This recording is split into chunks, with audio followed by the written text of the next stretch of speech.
Good evening. Thank you for tuning in tonight to the Lessons of Vietnam. This is our week and a half before Christmas show. And tonight's show is going to be Christmas in Vietnam, talking a little bit about some different perspectives of those of us who spent our Christmas in Vietnam. My former co-host, before he moved back to Pennsylvania, used to talk about we miss Christmas. And we truly did in the way we normally celebrate Christmas. So tonight, I'm your host, Bill Dixon. I am broadcasting from the infamous studios of Nissan Communications. Without Amnon here, we wouldn't have this show and keep me straight, which is a hard job in itself. And you can read the stuff. It's the same stuff every time. If you want to call in and talk about the show or something else you want to talk about, just dial 919-518-9773. Or even better, go on to Skype. And if you haven't got Skype, it doesn't cost you anything. Just go ahead and put Skype on, and you can use it for all kinds of good things. But it's Computers 2K Voice, and you can come in and really take part of the show. So as we're going on now, if you need to get back in touch with me to give me some ideas or critique the show or whatever, my email address is dixonbill80@yahoo.com. Just send me an email. Tell me Merry Christmas or my show sucks and what you can do to make it better, whatever. This time of year, there's a lot of crisis out there, and we haven't quite figured out why the thing just moves itself like that, but that's okay. You have to read fast anyway. All right, now we're ready for the next one. And the show is Christmas time in the Vietnam War. All right, it's, okay. Let's see. All right, now, as y'all already noticed, if you watch this show very much, my pronunciation of words leaves a lot to be desired. Plus, in Vietnamese, I don't know how to grunt in which way. But that word right there, Jung, yeah. Whatever that says, whatever how you pronounce it, says Merry Christmas in Vietnamese language. But I like the picture there. It says Merry Christmas to all the white bearded old non-vets out here. And as you can see tonight, as I'm got a new mustache. I just been growing that since the last time. My granddaughter's still trying to figure out whether she likes it or not, but it'll be gone for long. Now I want to sing you. I'm going to give you a song now. You do not want me to sing. The only thing worse than my pronunciation is my singing. I cannot carry tune, but I love music. But this is an in Vietnam song that came out of the war in Vietnam. And the Vietnamese don't real good on the word, on using T. So we're going to talk about the 12 days of Christmas. On the first day of Christmas, the VC gave to me some plastic explosives. On the second day of Christmas, the VC gave to me 2 hand grenades. On the third day of Christmas, the VC gave to me 3 punchy sticks. On the fourth day of Christmas, the VC gave to me 4 fallen flowers. On the fifth day of Christmas, the VC gave to me 5 claymore mines. On the sixth day of Christmas, the VC gave to me 6 satchel charges. On the seventh day of Christmas, the VC gave to me 7 birds of shrinking. On the 8th day of Christmas, the VC gave to me 8 bar girls drinking. On the 9th day of Christmas, the VC gave to me 9 Saigon teas. Now, if you don't know what these are, call and let me know, and I'll give you the answer to these. On the 10th day of Christmas, the VC gave to me 10 tanks of napalm. On the 11th day of Christmas, the VC gave to me 11 Montagnards. On the 12th day of Christmas, the VC gave to me 12 butterflies. As you can see, we got very creative over there with our language and we had our own language, and I've done a show on that. Now, here's another one. This is a story, Christmas Eve in Dong Ha. And some of you may remember back we did a show couple of years ago that we did from Dong Ha, where we went to the orphanage there, the Red Cross orphanage, and put in the playground. Dong Ha is right on the DMZ, the line between North Vietnam and South Vietnam, and this young man was there. And it says, the young Marine sat in a shallow, wet foxhole with a few sandbags piled in front of it. He was huddled under his poncho. It was raining as usual and dark. And I can tell you, when it rains in Vietnam, it rains. This is the darkest place in the world, he thought to himself. His thoughts tried to drift to something warm and dry, but he couldn't. He wondered if he would ever dry out again. His boots and socks had been wet for weeks, and he could not get them dried out. The rain was incessant. It wasn't pouring, it was just drizzling constantly, and it was cold. Okay. See, there weren't a whole lot of street lights over there during this time, so when it got dark, it got dark. He could barely make out the first string of barbed wire about 20 feet in front of him. At least there was no fog tonight. He sat shivering, thinking, what happened to that damn heat they had heard so much about? See, he'd only been in country about 3 weeks, and everybody told him how hot it was in Vietnam. But it was beginning to seem like a lifetime, those 3 weeks. Just over 11 months and 1 week to go. Listen, if I could have thought about going back now and I had that much time left, I'd shot myself. Because that was a long time on your calendar to keep up with. They would have a fire in the fireplace at home tonight. It was one of the few nights they did. It was his first Christmas Eve away from home. I can tell you that's a tough time to be that first one from home. The dark, he stared into it, trying to get a glimpse of some movement, hoping not to see any because he didn't know how he would react. You're sitting there in the dark. It's Christmas Eve. You don't feel good. It's raining. You're wet and miserable. And you don't want to see anybody because you see anybody, you know you got to shoot at them. So it's a tough time to sit there going, but you look. And the more you look, the more you see that ain't there. Hoping not to see any because he didn't know how it would react. He was trained for this, but there was still the nagging doubt. To get that first firefight, you never know what you're going to do. It was so dark. It seemed like a nightmare. It didn't seem like a nightmare. It was a nightmare. He could barely make out the first string of barbed wire about 20 feet in front of him. At least there was no fog tonight. This country was strange. It either had the darkest dark or the thickest fog he had ever seen. There was absolutely no light at night, no stars, no moon. He hadn't even seen the sun during the daytime. Funny, he thought, how the senses played trick, or did they? He had heard all the rumors of how quietly the VC moved through the wire. He was always thinking he heard or saw something. The strain and fear were tremendous at this point, but he would soon find he could live with it or get used to it. That was his early trip to Vietnam. They usually sent the young guys out to do the guard duties. The only exception for light was when they thought they heard or saw something. They would call on the landline and request some light. Now, the landline, you had to crank that phone. You'd be surprised that the number ones who cranked the phone didn't know how to use it. But they cranked the phone, and they would, when they called, someone behind them would crank up a diesel power generator to generate electricity for the spotlights. With the time it took, all the noise it made, the enemy could easily have disappeared back into the bush. This was his Christmas Eve, 3 weeks in country, near the DMZ, 1966. Well, now he's doing now with Christmas.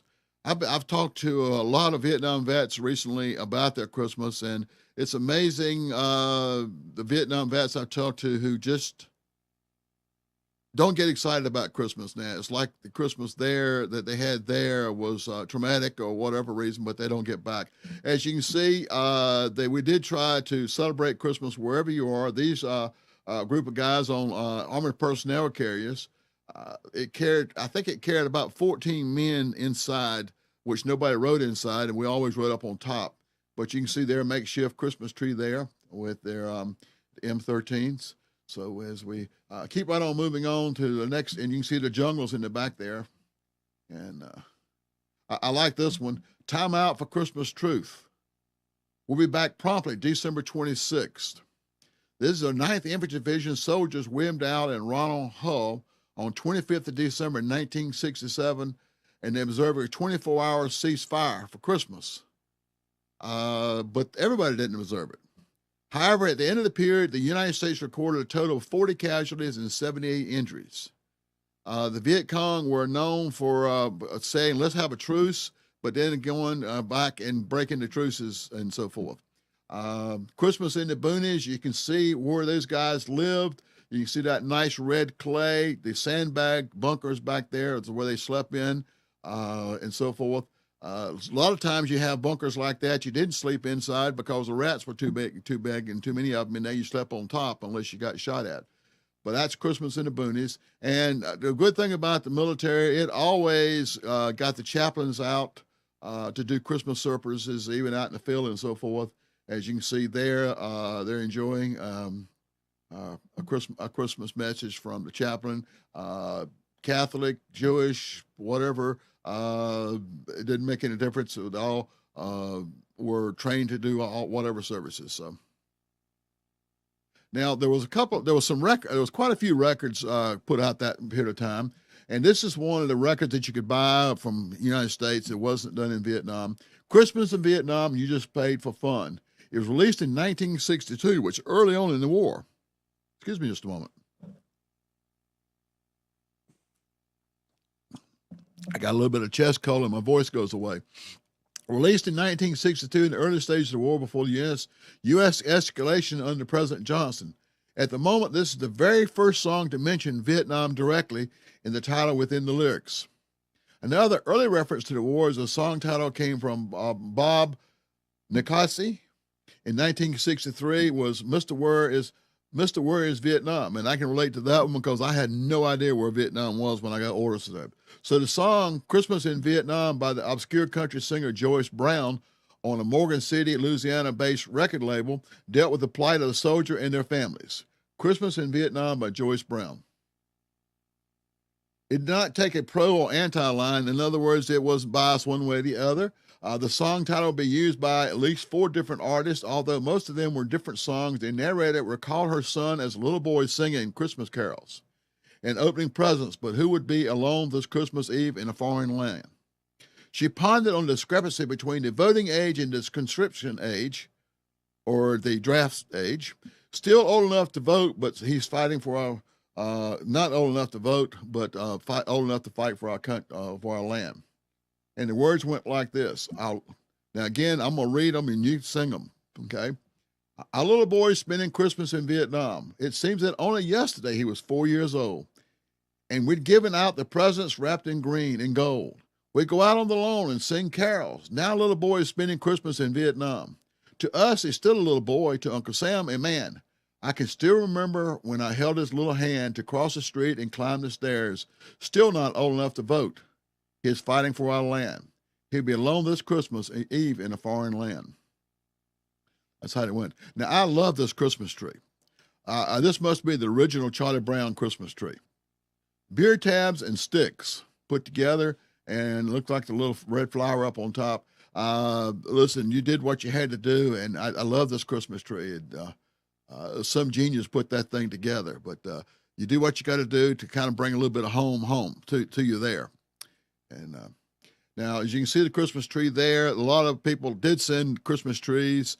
I sometimes wonder about this aluminum foil Christmas tree, though, kind of standing out. If I was worried about bad guys shooting me, I'm not certain I'd have aluminum foil Christmas tree right behind my head. But you did what you had to do to to bring you home a little bit. You can get very lonely over there, even though you were a lot of guys, and especially at Christmas time. And anything that could bring home to you was good. So, okay, this is another story from another Vietnam veteran. On Christmas Eve of 1967, things were relatively quiet around our area. I can remember only one incoming medevac coming in around 9 p.m. Now, this obviously is a soldier that works at the hospital, wherever this is. Okay, I don't see where it says where it's at. Okay, I can remember only one incoming medevac coming in around 9 p.m. with just one casualty, a second of the 26th Marine who had been shot through and through. In other words, he was shot in the head, the bullet went in and went on out. It didn't take long for the docs to determine that he was brain dead. Even though they were amazed at his almost normal vitals, the docs instructed me to wheel him back into the S&D, a shock and debridement room, on a gurney from where I was sure I'd be taking him to graze the next morning. Just leaving him in that dark, cool room all night and he'd slip away quietly, peacefully. It's a tough time for the family as well as him to die on Christmas Day. After all, he couldn't feel anything, wasn't aware of anyone or anything around him.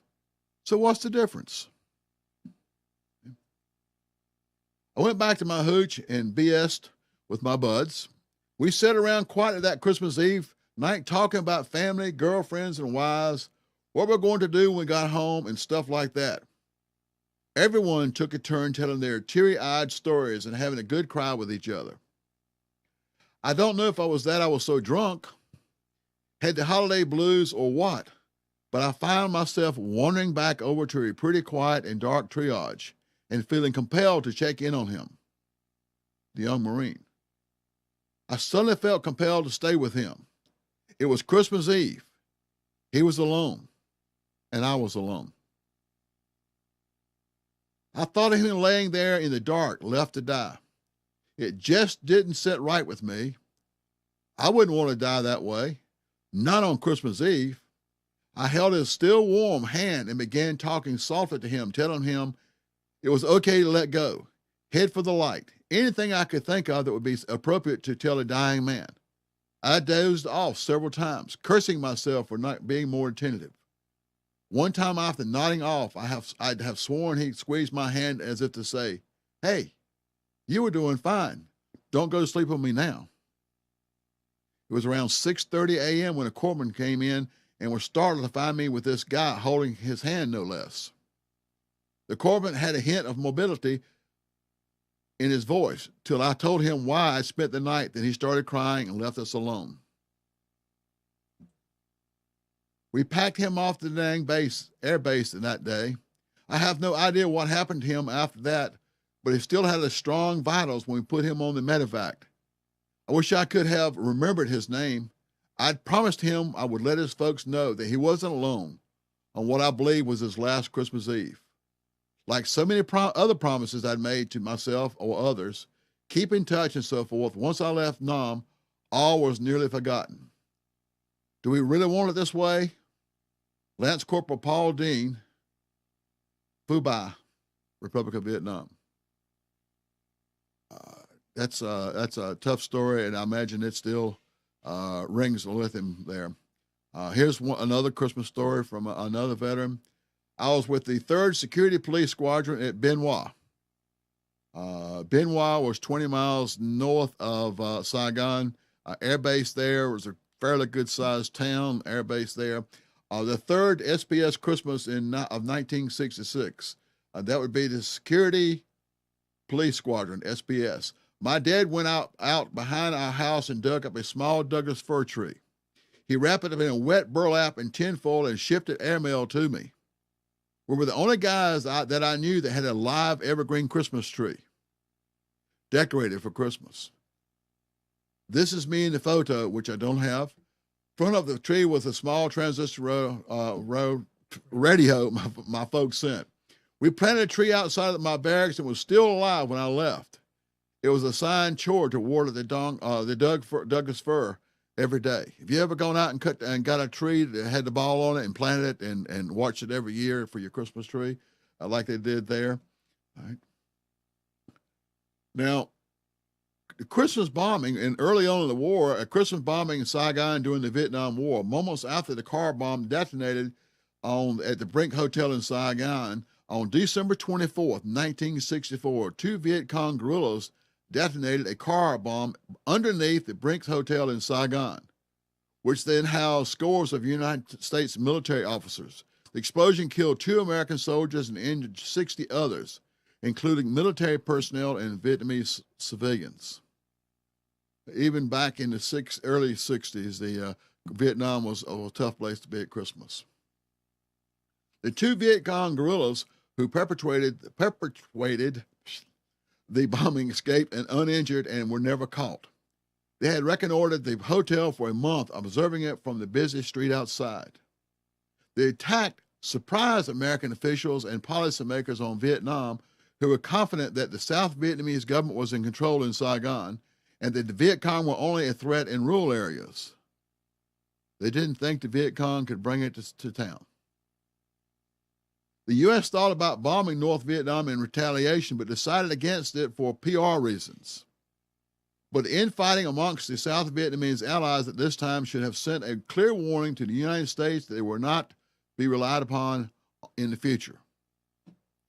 In January of 1965, the Viet Cong secretly held a conference in South Vietnam and concluded that in failing to retaliate, the Americans lacked the will to strike North Vietnam or shield South Vietnam from the mortal blow. And that kind of rang through all the way through the war. It gave them the more nerve to get out there and do the things they had to do. This is a military band playing Christmas music. I don't know where it's at, but it's in it's somewhere around wherever the 101st Airborne was located at that time. I know at one time they were located at the backside of Benoit, but that's the band playing Christmas music. This is a Christmas card, and I think the Peace on Earth sign right there is really good. He's standing in front of a bunker carrying, I can't see good in the picture, but it looks like an M60. Maybe not with the size of the ammunition, but it says Merry Christmas and Happy New Year and Peace on Earth. But evidently he had the picture and sent it to one of the companies that made a Christmas card out of it. He could send out to his friends and family. Christmas bombing of 1972. As Nixon and Kissinger first claimed, American POWs later confirmed that, and the North Vietnamese admitted today, the December bombings were terrifying. See, we had agreed, Nixon had agreed to Vietnamization. Kissinger was having the peace talks, but they were arguing too much over the size of the table, what size the table was, where it was supposed to be, who was supposed to be there, and so forth. So Nixon and Kissinger said, that's it. So they decided to resume bombing. And this is where this story comes from. Trong Na Tang remembered, I had been caught in the apocalypse. The terror was complete. We lost control bodily functions as the mind screamed incomprehensible orders to get out. One POW saw his prison guard trimming like a leaf, drop his rifle, and wet his pants. Now, some of you younger folks may not know who Joan Baez was. She was a very famous protest singer. She did some really good songs and so forth. She was at the Metropoles, which is a hotel in Hanoi. She was in the bomb shelter there, a special bomb shelter built just for her, with Reverend Michael Allen of Yale Divinity and Barry Romo of Vietnam Veterans Against the War, and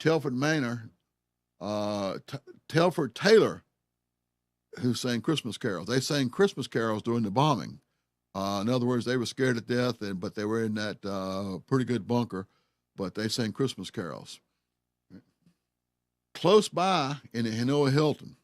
Now, today the Hanoi Hilton is like downtown Hanoi. But back then it was a little bit on the outside of Hanoi and so forth. But close by in the Hanoi Hilton, the POWs cheered. The Vietnamese trembled. POW Admiral James Stockdale, who received the Medal of Honor from his leading the prisoners there, remembers, at dawn, the streets of Hanoi were absolutely silent. Patriotic wake-up music was missing. I know when I was in Vietnam and Hanoi, every morning at about daylight, they start playing music and start telling everybody how wonderful communism was and so forth. So, street sounds, the horns all gone. And for the sounds of the streets and the horns and all to be gone, you know it's got to be quiet over there if you've ever been over there, especially recently. Interrogators and guards were solicitous. Morning coffee was delivered. Any Vietnamese officer's face telegraphed hopelessness, remorse, fear. Enemy's will was broken. POW Michael O'Connor. When we heard them crying in the streets, we knew it would soon be over. POW Lieutenant Colonel Frank Lewis remembers, I danced around my cell like a fool, yelling and cheering. I cried with pleasure. The POWs cheered. And this is some of the POWs, Christmas at the zoo. Different camps were scattered around Hanoi. There were some not in Hanoi, but this particular one was called the zoo. Excuse me. Lieutenant Everett Alvarez Jr. is in the center there, and they're singing Christmas carols.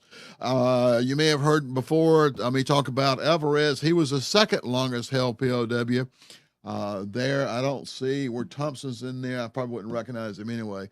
But there they are singing Christmas carols for Christmas, and they really got excited in '72 when the bombing starts. But this was before that. This is a short Christmas story by Colonel Swede Larson, and he was a former POW. Colonel Ted Guy and Colonel Larson, were moved back to the Hilton in December of 1969 in separate cells, of course. Up until the raid of Song Tay, they had the prisoners scattered all over the place, and most of them were in solitary confinement. But after the Song Tay raid, even though it didn't get any prisoners out, it showed the communists there that we could go anywhere at any time. So they brought all the prisoners into one place where they could keep up with them better. And because they had to brought in so many people, they had to start doubling them up and putting them in larger groups, which is behind this story. On the 24th of December, I was called into camp commander's presence and informed that I was to get a roommate. After nearly 2.5 years in solitary confinement, I was to get a roommate. I picked up my gear and was moved to the main interrogation room away from the other POWs. When I entered the room, I could see that someone else lived there, and there were 2 beds, wooden planks nailed together on sawhorses. That was the beds.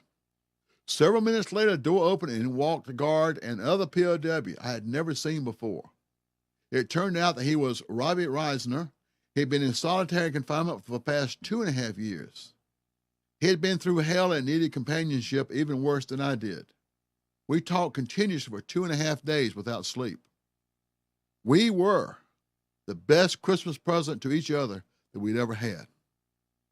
Now, you know, they remember that Christmas. One day just before Christmas in 1966, a letter Jim Mulligan had been allowed to write in early November reached his wife, Louise, and their 7 sons. Now, Jim Mulligan is also a POW. Okay, so you'll understand the story here. My darling wife and children, my captors are allowing me to write a letter home. I hope it arrives before Christmas. You know my feelings, how I like things, and what I expect you to do. This separation is difficult, but we'll end and we will resume our lives together once again. I won't discuss much about life here. Physically, I have some problems that will need attention when I get released. My left arm, shoulder, and left side of my chest will need some work. I was quite sick for a few months and lost a lot of weight. At meals, in addition to meat and vegetables, I got piles of whole grain rice, plenty of warm soap, and a pot of water, and now estimate my weight at 150 pounds. Now, that's kind of a strange letter to send to your wife at Christmas. But there's a reason behind that. What he did was basically sent some code. Okay, his wife had the letter analyzed, and this is the notes that the people did.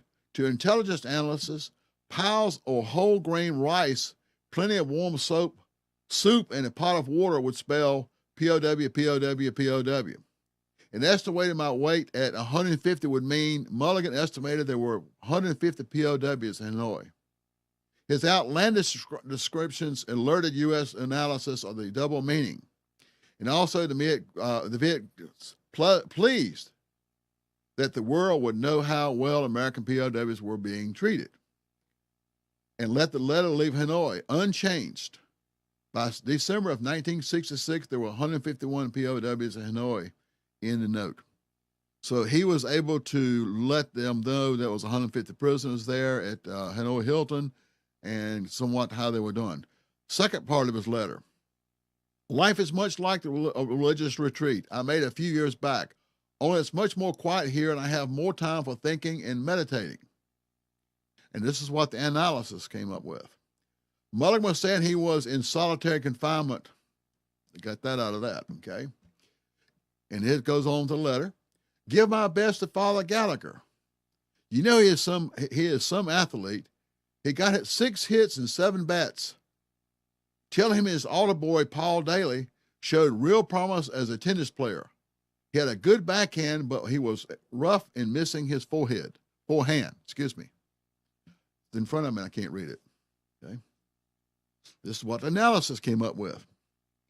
To Father Gallagher, a good friend and chaplain aboard Mulligan's ship, Enterprise. This meant there were a total of 7 Enterprise airmen in captivity. Paul Daly had been the backseater in the only other aircraft Mulligan squadron lost. But the pilot, Jim Ruffin, was missing.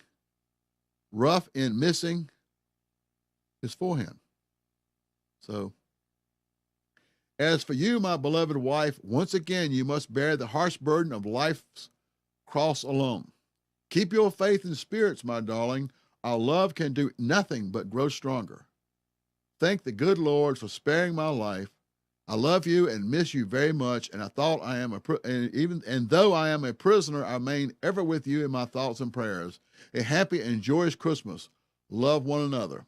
Your devoted husband and father, Jim. Okay. We're going back to, again, we're still in POWs in Hanoi. This was in 72 again when the bombing started. Christmas lights in Hanoi.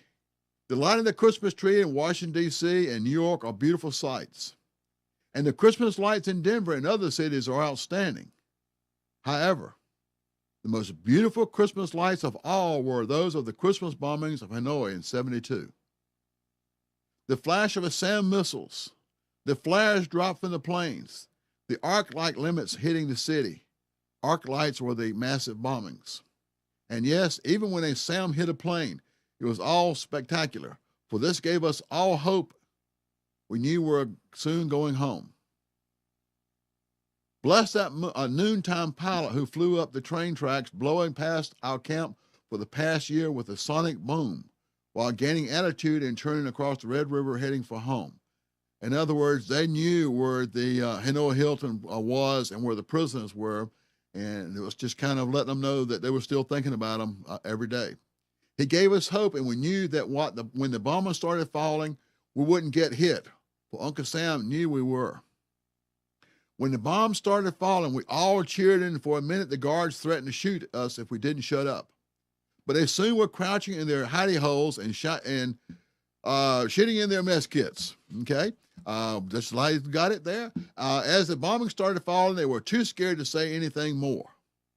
You can imagine just because they hadn't been bombed that much right there in Hanoi. We had been forced to dig trenches down the middle of our rooms before the bombing.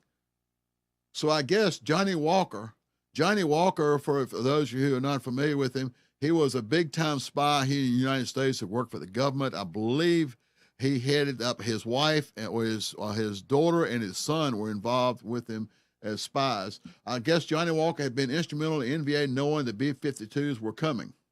The bombs were close enough that the trenches contorted like a Z. The double doors to our cells would move over their own width from the shock. The next day, we found a dead bird outside our door, presumably killed from the shock. As the NVA were moving us to the Hanoi Hilton, we peeked out of the side of the trucks and saw that the B-52s had been right on target. Everything had been flattened except our old camp, the plantation gardens. Yes, Christmas lights are pretty, but none will be ever as beautiful as those over Hanoi on Christmas, 72. And God bless the pilots and the crews of the planes who gave their all to set us free. Mike Bench, civilian, Vietnam POW 68 and 73. Now, these men were in a situation about as bad as you could find, but they still found something to get excited about for their Christmas. Christmas 1972, when the United States took the war to Hanoi. And the prisoners knew that they had not been forgotten. They were going to be rescued sometime. Now, as you can see, Vietnam veteran was very creative. Here he's got his Christmas tree tied to wherever he's going to end up that night. He'll probably hump it all day, and then that night they'll settle in, and hopefully he'll get back to a base camp or a fire base for the Christmas Eve or so forth, where he can really enjoy his Christmas tree. But okay, another story here. Christmas 1965. Before the war became so unpopular, except for the Dodgers, that's draft Dodgers, I shared a room near Tonsanute. Tonsanute was the air base there near Saigon. Now it's in Saigon. It's not near Saigon. It's about in the middle of it, with another lieutenant. The city of Saigon was still safe then. His fiancée sent him a copy of Dickens' A Christmas Carol, and we took turns reading from it. To this day, it is the finest Christmas I have ever had, and doubly so because it was during a time when we could still be proud to serve our country, as most of us were then, in 1965. So, okay, now I'm gonna give you the words for the song here. It's to the tune of "Old Little Town of Bethlehem." This is one of the songs that the troops came up with. "Oh, little town of band me to it. How still we see thee lie. The good raid are all at play. Uprising uprising in the night. Yet in the dark street shineth a blazing full robe flag. The bad Jari would have to die as Arvin they do fight." Now go back and tell you a little bit. The raid was was Montagnards. It was one of the tribes. A full row was actually a religious group that didn't fit in with the United States or South Vietnam or the communists. They were Christians, but they were interested in Vietnam all being one country. So they kind of fought both groups. Okay. So now here's another one. I know that you're going to want to make notes of these so that you can sing them Christmas Day with your kids. "God rest ye, General Westmoreland." And it's to the tune of "God rest you, merry gentlemen." "God rest you, General Westmoreland. Let nothing you dismay. Their first air cavalry was wiped out yesterday. The big red one will get it next, out at Michelin. Oh, tidings of comfort and joy, oh, tidings of comfort and joy." Now, Michelin was talking about the Michelin rubber plantation. So, all right. Now, this will give you an idea on the screen there where Benoit was as compared to Saigon. Arrived in Vietnam on November of 1966. I was the new guy, the FNG. That's the funny new guy. I had not made a lot of close friends at Christmas come around. I was stationed in Saigon and comparatively had it made. We had a mess hall, and the food was usually ranked as a 4 out of 10, but Christmas is bumped up to an 8 out of 10. We did not have Christmas off from our duties. It was just another workday. We still monitored the radio nets and did what we did. My job was security, so there was no such thing as taking a day off from security detail. I truly missed my family. I wondered what they were doing back home celebrating Christmas without me. I felt lonesome because all my family and friends were half a world away, and I had not made new friends. It didn't feel like Christmas because I had to work just another day. Sum it all up, the only positive thing I can say about my Christmas in Vietnam was the food was marginally better. The rest of my Christmas was same as any other day. In other words, no different. However, that day, as best I can remember, was very, very sad. I went on to miss the next 3 Christmases while still in the service, but none were as bad as my first Christmas away from home. Ron Harris. Thank you, Ron, for your submission there and contribution. Just a season for anxiety. A lot of veterans out there, and a lot of veterans, period, have a lot of anxiety this time of year, and that's why the crisis line numbers were on the first part of the show. So if you know a vet out there that is having a crisis, having anxiety, whatever, there's people out there willing and ready to help. Just reach out and help them reach out. So now here we are. As you can see, it looks like they've had a pretty good bombing and battle there, but they're taking a break on the sandbags and enjoying a Christmas tree. You took whatever Christmas you could get, as you can see there. Yes. Now at Christmas time, you can always depend on Bob Hope showing up. This looks like Bob Hope's show at Long Bend, which I was there at. That's Raquel Welch. I know when she came while on the stage, there was a roar of cameras clicking. I mean, it was hard to even hear the music because there were so many cameras going off. But Bob had Raquel Welch. He always brought some beautiful women there. Miss World was there, a couple other very nice looking young ladies. But he was always, and he traveled all over from World War II, Korea, right up to Vietnam. He was there. Quite a showman, and he brought what the GIs were looking for, the beautiful young round-eyed women. Another record. Now, those of you who are not familiar with it, this is a record. If you can see in the picture there. You don't know what a record is. Well, this is called a 45. It had a record that went around and around and around, but had a spindle, a big spindle in the middle, and you slipped the record down over that spindle. And if you didn't have the spindle and you had a record player that would play 33 1/3 as well as 45, you had a little plastic feature went in there. But it was a piece of plastic or a piece of, well, I will call it vinyl or whatever, and they etched the sounds in it, and that's where you got the sounds from. I know that you've never seen a record, most of you out there now, but that's what a record looked like. And don't have any pictures of 8-tracks, but this is a song. Santa Bring My Daddy for Christmas. Just going back to the POWs again. Dealt with the Vietnam War, Christmas, and the POW theme. A spoken word track. It is split into two narratives. The first one, narrated by female vocalist Mary Elizabeth, recalls seeing a boy at a shopping mall asking Santa to bring home his father from Vietnam. He explained, "My daddy is a prisoner of war." This is the words to the song. Christmas Day will soon be here. My toys are wanted every year. But just one thing, please, Santa, dear. I'm asking you this Christmas today. As I was Christmas shopping in a large department store, I heard Santa Claus ask the little boy what he wanted the very most for Christmas. As he turned and looked up at Santa, this is what I heard him say. Dear Mr. Santa, I have no list for me, for I want only one thing this Christmas. If I could just have my daddy, how much very happy I would be. Please, Mr. Santa, won't you bring him home to me? My daddy is a prisoner of war. I've heard my mommy say, oh, Mr. Santa, could you bring him home for Christmas Day? I can still hear him saying, even though he is far away, that Christmas time is special. It's always been his favorite. Could you open his cell door with your magic key? Santa hears and may answer, son, but I know you'll understand that he is so very busy he may not be able to make it this land, but keep on asking, son. Dreams do come true. Christmas Day may find me back home with Mommy and you. Cheerful song, isn't it, for Christmas? The other actors and entertainers there, that's Sammy Davis Jr.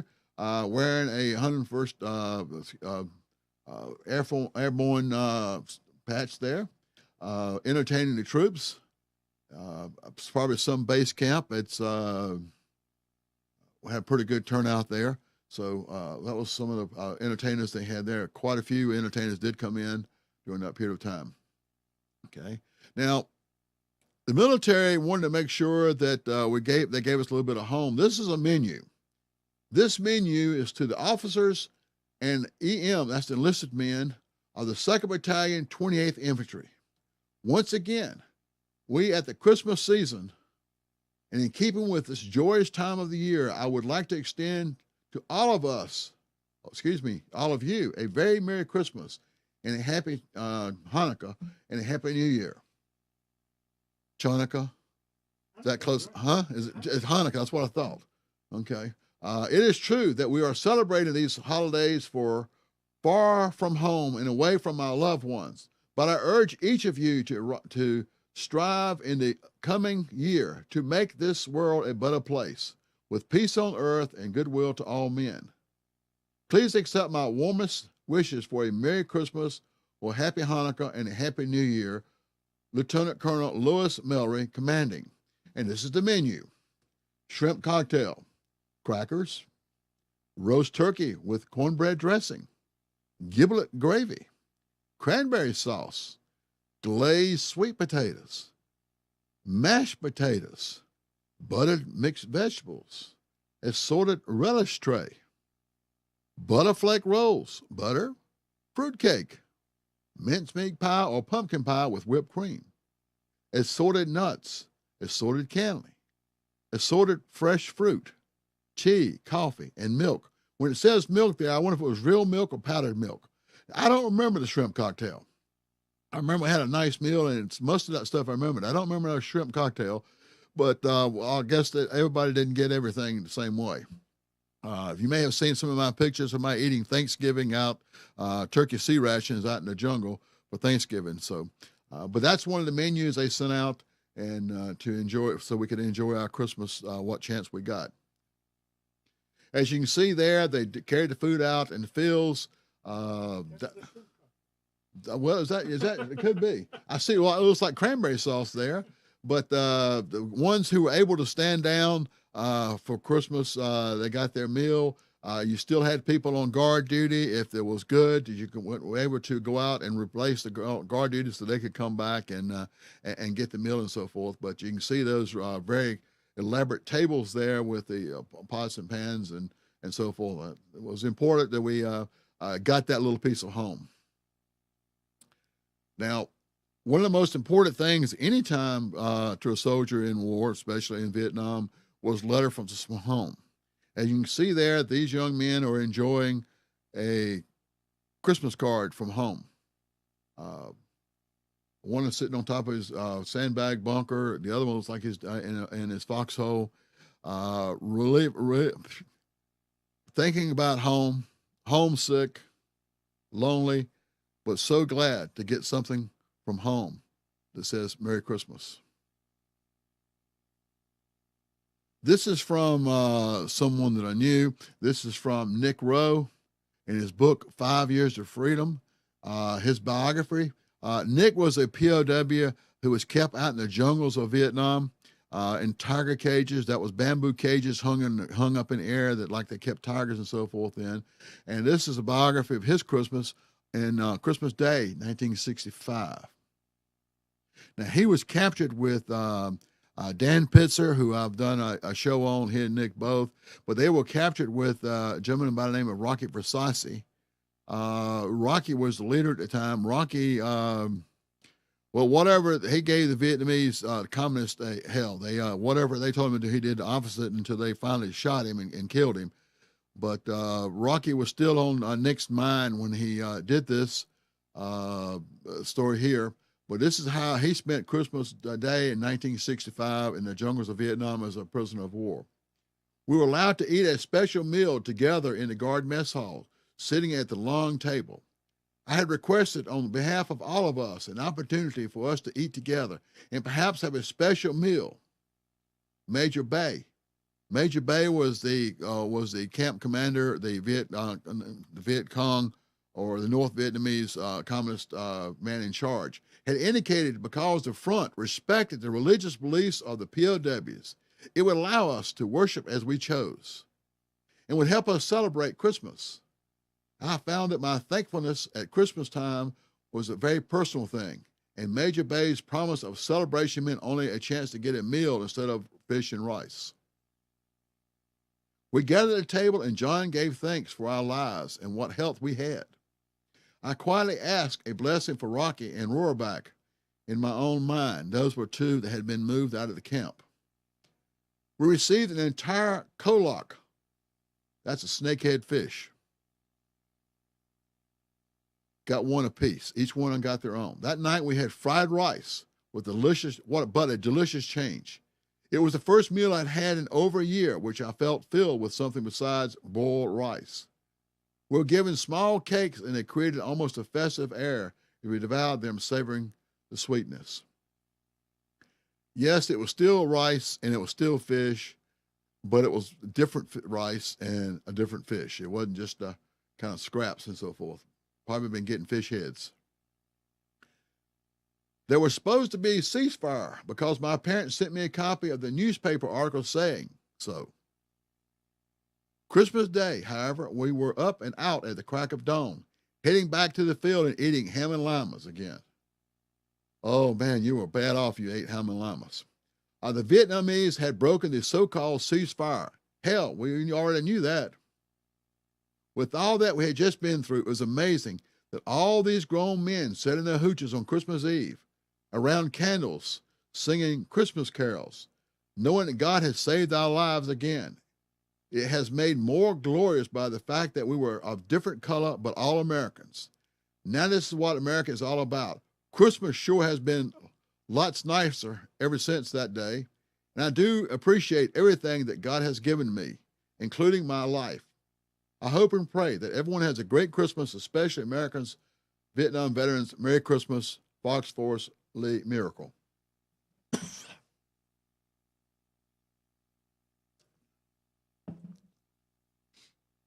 Okay.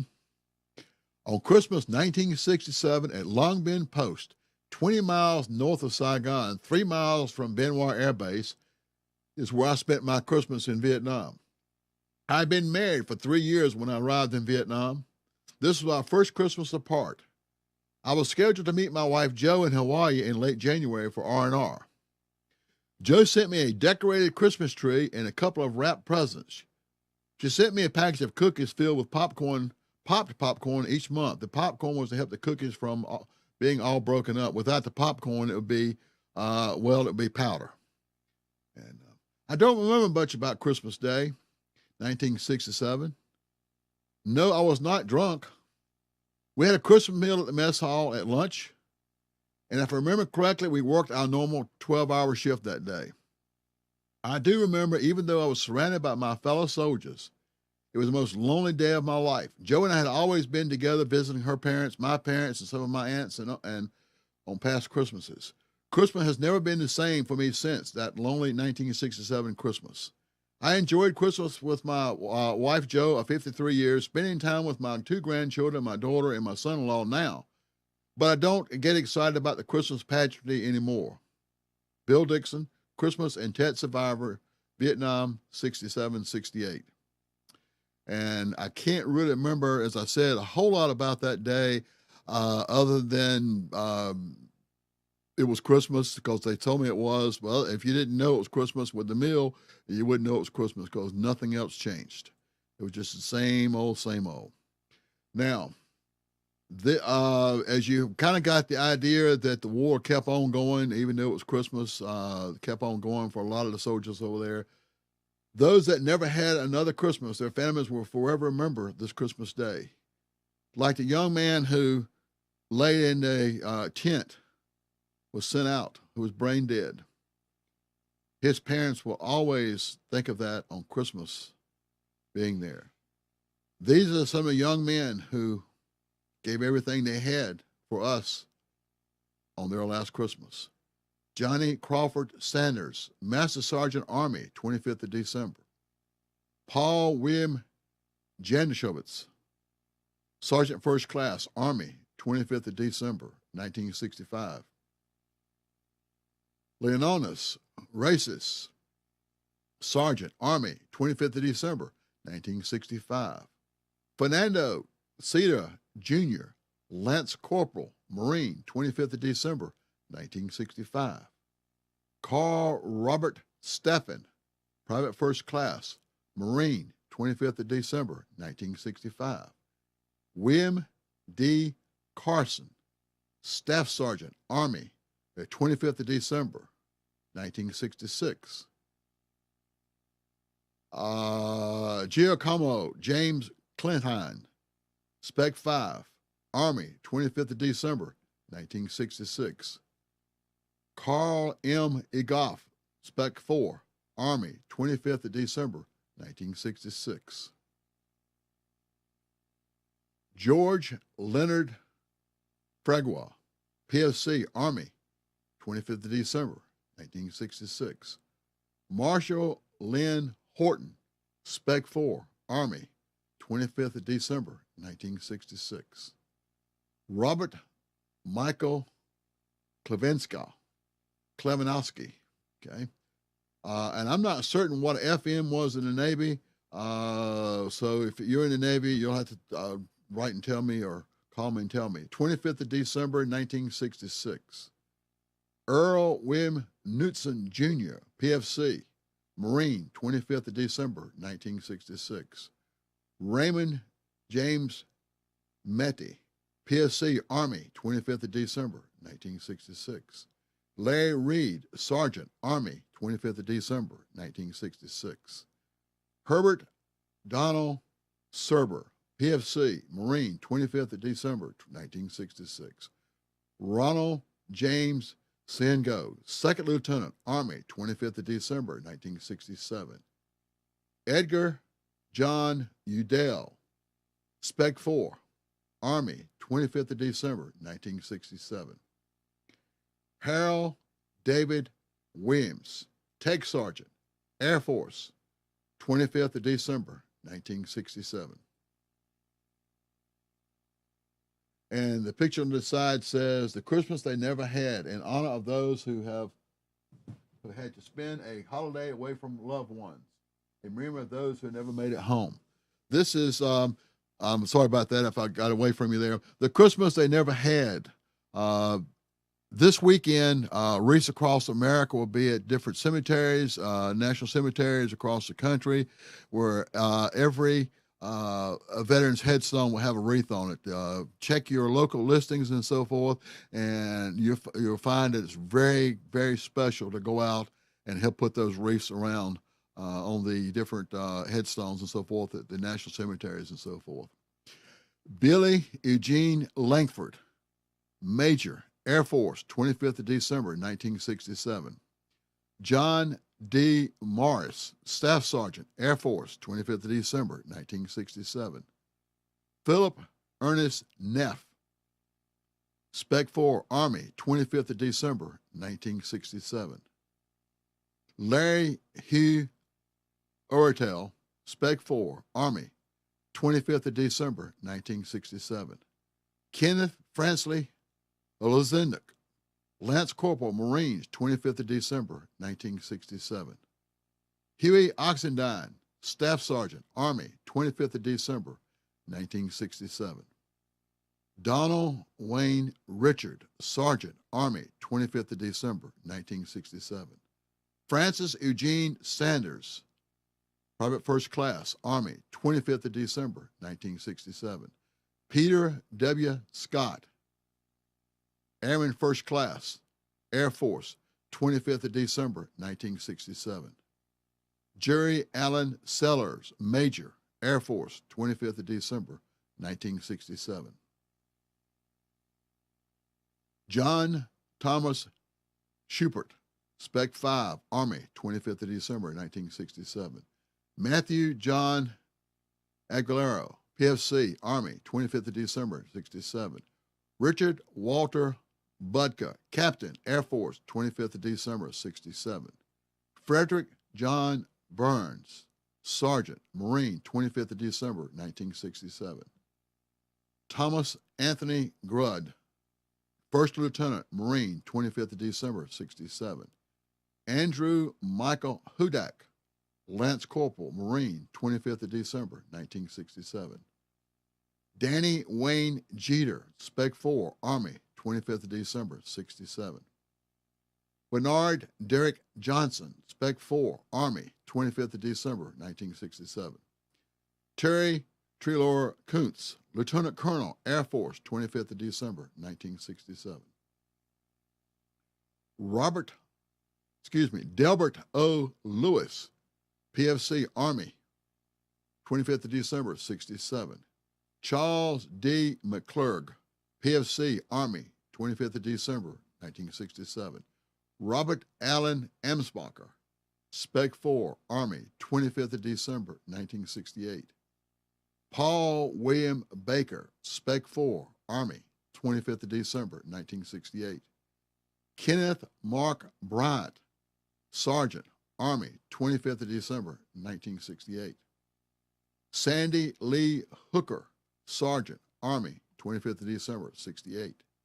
Charles Douglas King, CMS, Air Force, 25th of December, 1968. Bobby Spencer Malachi, Sergeant First Class, Army, 25th of December, 1968. Thomas Francis Odea, Jr., Lieutenant Colonel, Army, 25th of December, 1968. Jimmy Lee Robinson, PFC, Army, 25th of December, 1968. Russell Lee Wells, Jr., Spec 5, Army, 25th of December, 1968. Wilbert Lee Gillespie, Staff Sergeant, Army, 25th of December, 1969. Harry Richard Sine, Jr., PFC, Army, 25th of December, 1969. Thomas George Brubaker, PFC, Army, 25th of December, 1970. Donald Joseph Nebel, PFC, Army, 25th of December, 1970. Richard J. Knickenbocker, PFC, Army, 25th of December, 1970. James Charles Watson, Staff Sergeant, Army, 25th of December, 1971. Dwight Gray Rickman, Captain, Marines, 25th of December, 1972. 55 young souls who never had another Christmas. Think about them on Christmas morning when you're getting up with your family. Think about the 55 young men who died, whose names are on the wall. As you can see, the wreaths are there at the wall, trying until we can always remember and help them still celebrate Christmas even though they're not with us. From those of here at Lessons of Vietnam, have a safe and Merry Christmas and make new wonderful memories. This is a card from Vietnam that was sent out at Christmas. Merry Christmas. Again, thank you for tuning in. We'll look forward to seeing you back on the 27th of December for After Christmas show. Have a wonderful Christmas and Hanukkah, and all of you out there, be safe and tell someone you love them, and think about a man or woman today who's serving, and those who are serving today who are going to miss Christmas. I don't care where they are. It's a lonely, lonely time. So reach out and touch them. Think about their families. But again, Merry Christmas to all, and to all a good night.